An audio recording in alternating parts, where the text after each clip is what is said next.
Right, so I was looking on YouTube on how to create masters and slaves so you can use the buddy box system in the new TARANIS QX7. But there was literally like one video that was helpful, and it didn't really explain a lot. So what I thought I would do is just run through it quickly, but hopefully well. So we'll start with the master radio. We've had to do this is one I had trouble with. So this one's the mode is master jack. Now on this radio it had its own set. So channel 1 and channel 4 were acting over here, and through some weird thing I tried it again, just deleted the model, got rid of it, put a new one on, and this ended up being rudder and elevator at the same time, moving across and up. It was really weird. I didn't even mix them, it just happened that way. So I thought, well, I'll make this the master radio because it was the slave at the time. So if you do have that trouble, just swap it over, make that one the master. But anyway,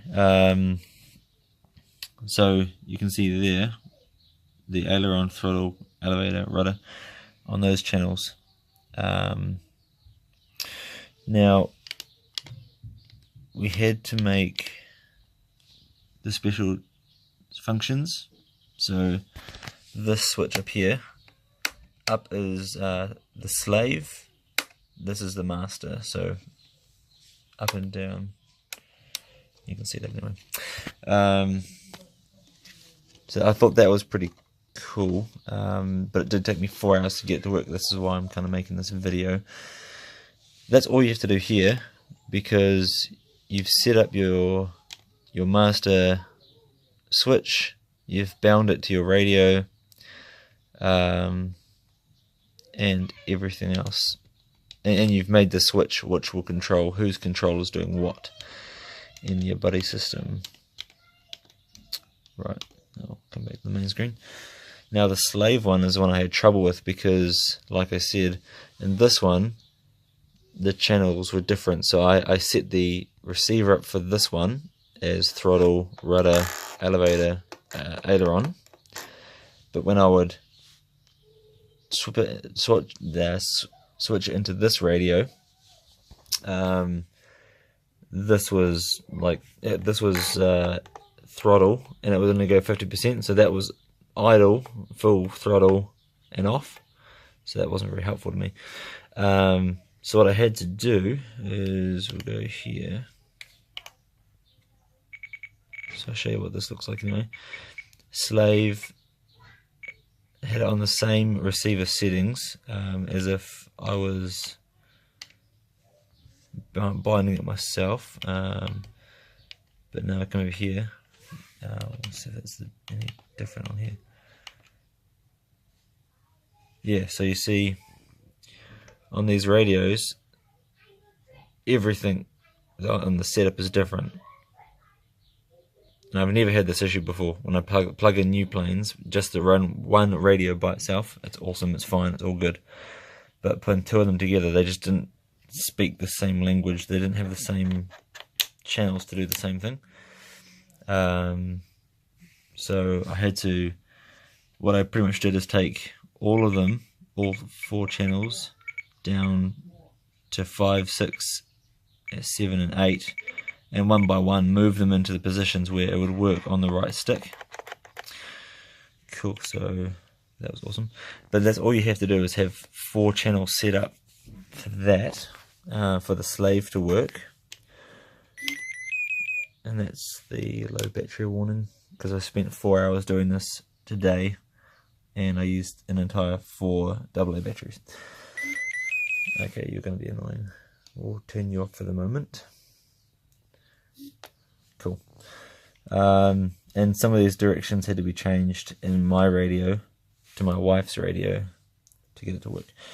So you see we've got no special functions, everything's all good. So now you've got these two ports here, and yeah, so that's where your 3.5 jack is going to go into. So just plug one into the master, and I think it works better if you were to do the master, the slave, and then turn the plane on, so that the plane doesn't get confused as to who's doing what. But after this radio turns back on, hopefully it doesn't be annoying. Cool. So right now, nothing's working. That's frustrating. Okay, so that's the, oh, I got it wrong.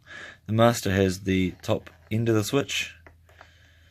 And if I switch that over, you should see both of the indicators in the boxes, both screens moving, so that the master can see what the co-pilot or the training pilot, the slave, is doing, so that if the plane or quad or whatever you do gets in trouble, you can rectify that, because right now your controls are null void.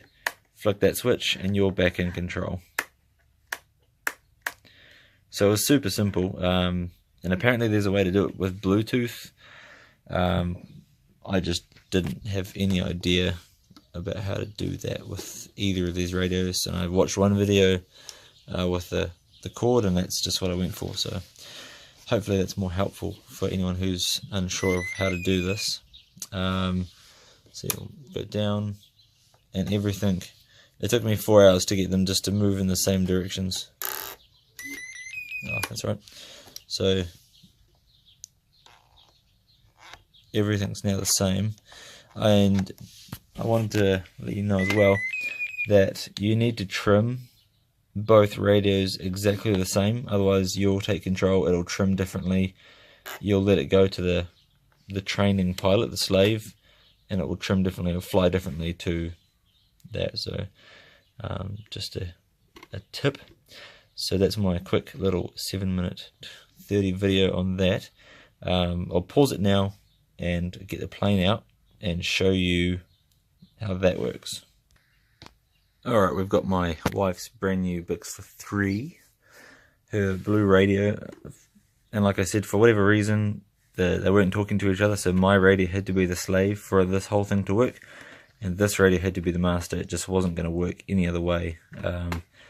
So that's something to be aware of. So right now I should be in control with the master.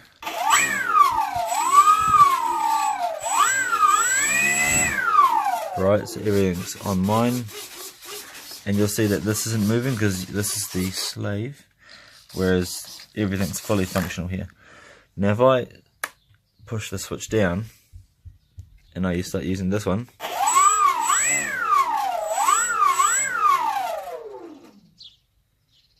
right, so now the buddy box is working just fine. So training pilot's flying along.